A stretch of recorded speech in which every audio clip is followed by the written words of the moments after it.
Okay, wise asses, this is your wise ass astrologer, and we are in the bottomless, nebulous something or other between Christmas and New Year's. And as nebulous as Mercury retrograde and Mars retrograde might seem when we try to communicate or take action, we don't want to let these nebulous fears of communicating or asserting ourselves right now to turn us into a nebbish, which is Yiddish for someone who is afraid to take action and hesitant to communicate what is on their mind. But don't you worry, even if our words and actions seem caught up in a champagne supernebula in the sky as we try to propel them forward, there is nothing, I repeat, nothing nebbishy about Jupiter in Aries. We will be direct and honest and eager about letting people know our opinions straight away, whether they understand the words we are saying or not. And we have Saturn in Aquarius driving everything in the sky right now.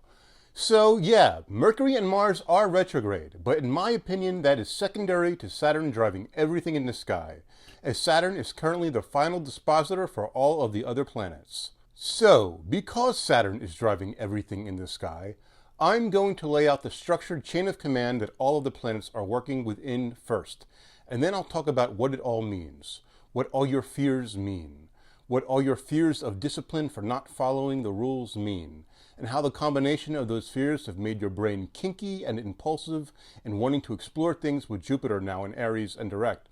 And on a more serious note, maybe we have to be a watchdog for bullying too, for disciplinary systems that want to suppress us because we stand out as individuals. But let's talk about the planets now first, shall we? And yes, the retrograde statuses of Mercury and Mars are important here. So I'll try to reflect this by talking in a really dry Mercury retrograde in Capricorn professor voice that is repressing a closet full of Mars and Gemini freakiness and versatility on the inside. Okay?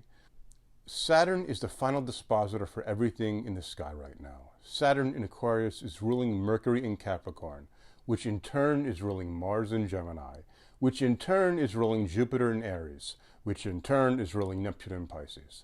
Saturn in Aquarius is also ruling Venus in Capricorn, which in turn is ruling Uranus in Taurus. And Saturn in Aquarius will still be ruling Venus when Venus goes into Aquarius this week.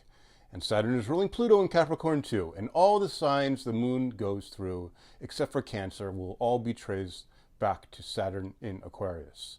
Mercury is now retrograde in Capricorn, which to some means, why bother, you know? But Capricorn has to work through things. So people like to use Mercury retrograde as an excuse not to communicate. But excuses should not be made with Mercury in Capricorn. Sure, Mercury in Capricorn likes to complain how tough things are at times, but it's important not to focus on making excuses and to instead focus on working through things. And because retrograde Mercury in Capricorn is ruling retrograde Mars in Gemini, the notoriously hands-on Mars in Gemini, we are trying to communicate what we like in sex. But we are afraid that saying, touch this, touch that, and the other thing all at the same time might make us seem too take charge and too aggressively open with Jupiter in Aries now, too assertive in our knowledge, too in tune with the range of our sexuality. And Saturn in Aquarius doesn't want the drama of all that attention. Plus, maybe the combination of stimuli will be too much for the brain, the Jupiter in Aries brain. Maybe you're worried people will call you a sex freak, like a nymphomaniac or satyromaniac, which is the male version of a nymphomaniac apparently. I don't know the mythological term for a hypersexual non-binary person, so apologies in advance to all my non-binary fans. But yes, maybe you're worried about seeming like a satirical satyromaniac, nymphomaniac, or Nintendo maniac, and despite the brain trying to work through repression and stimulate itself into overdrive, perhaps with the help of your Nintendo joystick, Saturn in Aquarius doesn't want to draw attention to all the different Mars and Gemini things that make the Jupiter in Aries brain go, for fear of being called out for its wide array of sexual experiences. But even with these fears, here's the thing. It's good to be a take-charge teacher right now. With Jupiter in Aries, it's good to be a take-charge teacher once these connections move forward and drive all these impulses. Be a take-charge teacher in the bedroom, in the boardroom, and in the editing room. I have a ruler here that I got from the CVS. And you're saying, what, wise ass? Are you a teacher who is going to travel around the globe, disciplining all the dumbasses in the world with a ruler you got at your local CVS? No. This here is a flexi ruler. It's flexible and bends when needed. And this is to show that while Saturn in Aquarius is all about rules, and Mercury in Capricorn does want to communicate strict discipline, we are aware that with Mars in Gemini, we can be flexible and bend these rules when necessary when it comes to asserting ourselves.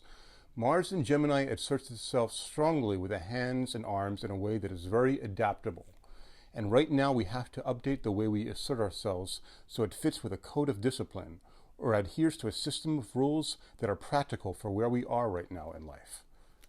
So working through our common fears can be fun and kinky sexually right now, but they may not be uniquely individual.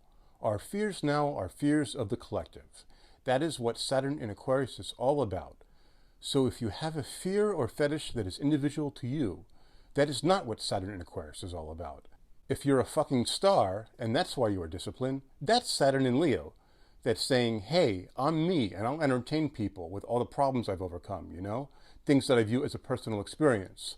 But on the contrary, Saturn in Aquarius is something everyone goes through because of rules we all have to follow. So say you were disciplined as a child, and say now in recent times you found yourself buying gifts in a mall for people that you seriously question if they even love or care about you. And that's a bit depressing, right? But then you find yourself making eyes with Santa in the mall. Because why not? It's a random and unexpected break from life when life gets too depressing. So you decide to eye up Santa. So Mars in Gemini combines all these random events of depression and discipline and Santa Claus or Mrs. Claus, and bam! Now you want to get spanked by Santa. So with Jupiter in Aries, you have a new fetish that you want to explore right fucking now. So you might think, wow, how unusual and kinky. But these combinations are born out of shared experiences of the collective. That's what Saturn in Aquarius is all about. So it's really not that unusual. It's not unusual to get disciplined by anyone. But getting spanked by Tom Jones here is unusual. Even if he says it's not unusual, it is a bit unusual. Christmas is such a part of popular culture that we are all exposed to. And you may still want to get spanked by Santa even if you're an atheist, or even if you're some other religion. Unless maybe you're Jewish, in which case you wait until Purim and dress up like Queen Esther and spank Haman. Right now, it is all about common cultural touchstones that talk about being disciplined and responsible. It's contemplating discipline and accountability with Mercury Retrograde in Capricorn, and our various options for doing that with Mars Retrograde in Gemini. Like all of these insurance commercials on TV. All these insurance companies function as a system to help us focus on our obstacles and our fears. And in America, there are a variety of fun insurance companies to choose from. So if you want the skeezy-looking Liberty Mutual guy to spank you while his freaky Limu Emo watches, you're free to sign up for that. Or if you want Flo from Progressive to dress up like Santa and spank you because you didn't save money by using Progressive, that's great too.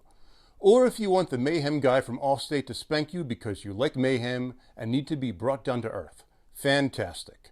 As long as it's something that is not considered taboo in the Aquarian social consciousness or has been deemed to be unnecessarily aggressive in the current climate of Mars and Gemini, then it's okay. For example, having you or your partner or significant other dress up like a policeman or policewoman and spank you, that's really trending towards taboo right now. Or even worse is having them dress up like your boss and having them spank you. HR will squash that idea right away, even if it's just roleplay in the privacy of your own home. And you might think, geez, with all these Saturn and Aquarius rules, I have to get approval for everything? But the powers that are running the world have to follow and obey the rules too. Now I know some of you are sitting at home and saying, well, what about the Illuminati? How does that work? Who do they have to answer to? Well, I will tell you the truth about that. Let me tell you what really goes on at these United Nations meetings. It's not some secret Illuminati shit going down to control us, the general schlubs in the world. It's a very Saturn in Aquarius system emphasizing that all of the countries are important and that no one country is more important than the other one. So what happens is Santa goes around to the president or prime minister of each country and spanks them and tells them that they shouldn't think they're more important than they are and that they should not act out like a cheeky wise ass because they are just regular schlubs who are there to serve the rest of us. And then Santa takes his or her wise ass back to the North Pole. But on a serious note, with Saturn in Aquarius and all of these other planetary transits, be careful if you are participating in hazing rituals. And if you are a parent, Be mindful of hazing rituals your children might be exposed to if they are going away to college or university and joining a sports team or fraternity or a club of some kind. Bullying tactics here that are designed to put people in their place is something to watch out for. It is important to have an identity in life, but systems and religions have been developed to keep us in check by telling us that we're not that fucking special, because they think people's beliefs and confidence in themselves is a threat to society. Not because people as individuals are necessarily dangerous, although a handful are, but simply because the ruling powers develop systems to keep people in check, and it's a slow day otherwise. And when this happens, sometimes disciplinary measures are enacted without any real thought or reflection. It's just that people running things are just bored. So you say, hey wise ass, do you like dressing up like Santa and spanking people's wise asses, or having your own wise ass spanked by Santa or Mrs. Claus? Well, I'm a Scorpio, right? So the rules and systems that have been designed to help most people in life often do not help me get to the bottom of my own issues. Like if Santa says to me, well, wise ass Scorpio, have you been a good lad this season and followed the rules? Because Santa is supposed to know if you've been naughty or nice, or some bullshit. My response is, fuck you, Santa, you don't know me.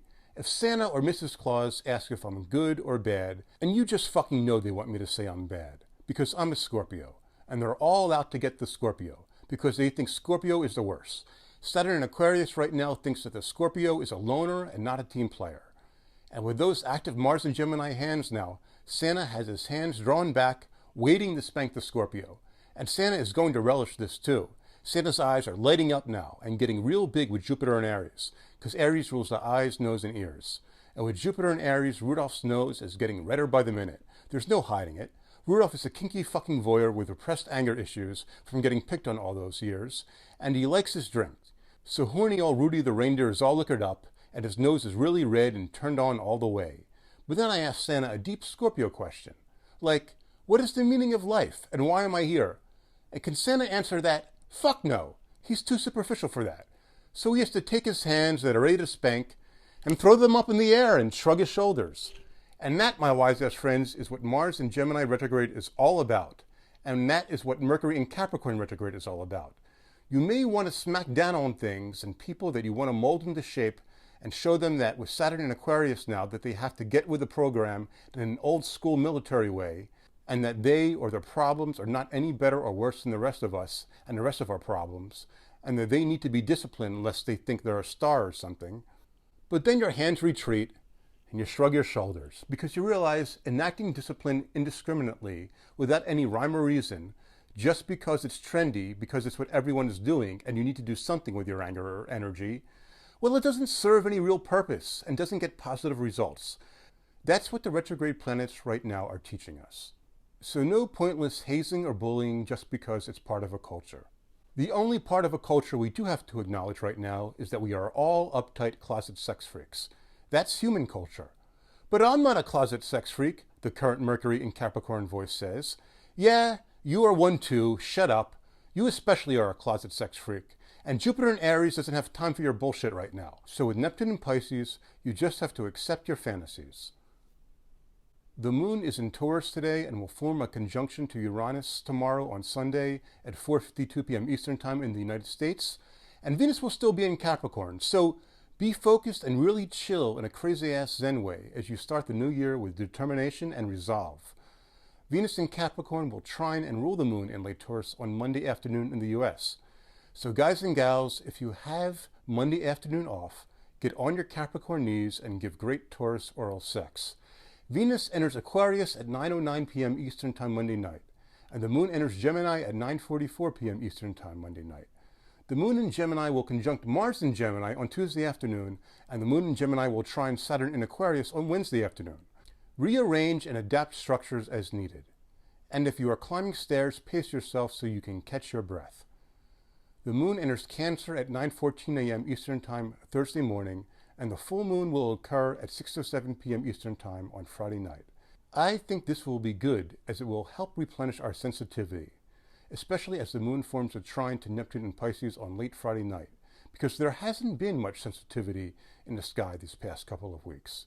The moon will enter Leo at 9:40 p.m. Eastern Time next Saturday night, and will be opposing Venus in Aquarius next Sunday afternoon and opposing Saturn in Leo next Sunday night. Rules and the beauty of rules and social niceties serve their purpose, but the feeling will be, I've put the work in, I'm a fucking star, I can show how it's done. So what do the Beatles have to say about Saturn in Aquarius? Well, John Lennon here had his natal moon in Aquarius, and he was sensitive enough to know that we are not here to live in pain and fear, and that instead we should all shine on like the moon and the stars and the sun, as he said in his song Instant Karma. That is the lesson with Saturn in Aquarius. So peace, love, stars, and listen to the Beatles, and listen to me at the piano now as I instantly jumpstart my brain and hopefully jumpstart good Jupiter and Aries karma for all of us in the new year.